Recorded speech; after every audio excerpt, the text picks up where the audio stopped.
You're listening to Historical Perspectives with Mr. Malt. Learn about life by looking at our history. Teachers, for more information about historical perspectives, search Mr. Malt's Marketplace on Teachers Pay Teachers or at mrmaltmarketplace.com. Happy learning!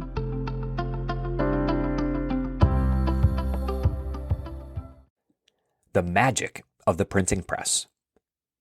Paisleigh loved books. She had a small shelf in her room filled with stories about brave knights, talking animals, and faraway lands. But there was one thing Paisleigh didn't love. She couldn't find enough books to read.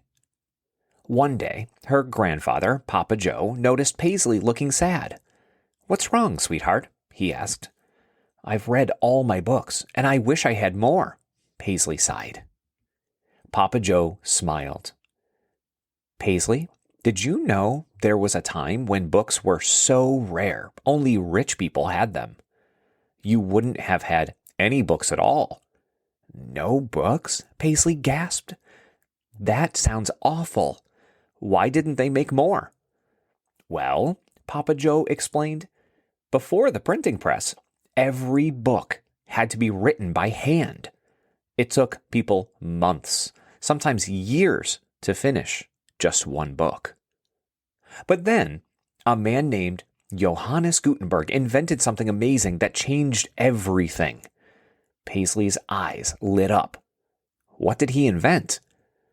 Papa Joe leaned closer. The printing press. It was like a big stamp machine that could copy words onto paper. It made books faster and cheaper and available to everyone. Want to learn more? I have just the thing. Papa Joe led Paisleigh into the attic. There, covered in dust, was a big wooden box with strange gears and levers. "This," Papa Joe said, patting it gently, "is a model of the printing press, just like the one that Gutenberg made." "Can we use it?" Paisleigh asked excitedly. Papa Joe laughed. "We can, and I'll show you how." Paisleigh watched as Papa set tiny metal letters into a tray to form a short sentence. "These letters are called movable type," he explained. "This is how printers built words and sentences in Gutenberg's time."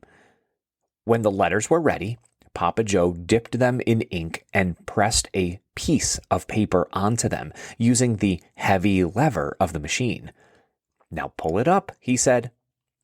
Paisleigh pulled the paper free and gasped.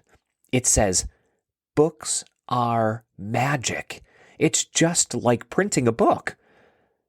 Papa Joe nodded. "Exactly. Once the printing press was invented, people could share stories and ideas and news with the whole world.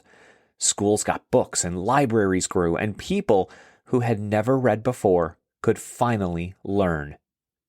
Paisleigh held the paper close and imagined a world without books.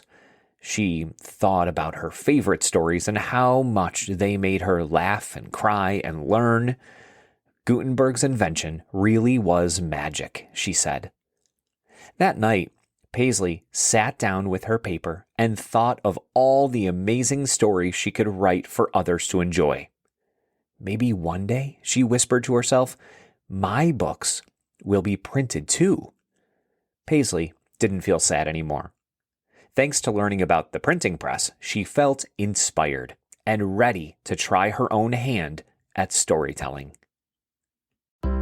Thanks for listening to this Historical Perspective. If you enjoyed this episode, be sure to subscribe. Also, search for Historical Perspectives on Teachers Pay Teachers to learn more about other topics, such as the Golden Gate Bridge, Henry Ford, schools in the early 1900s, and so much more. Happy learning!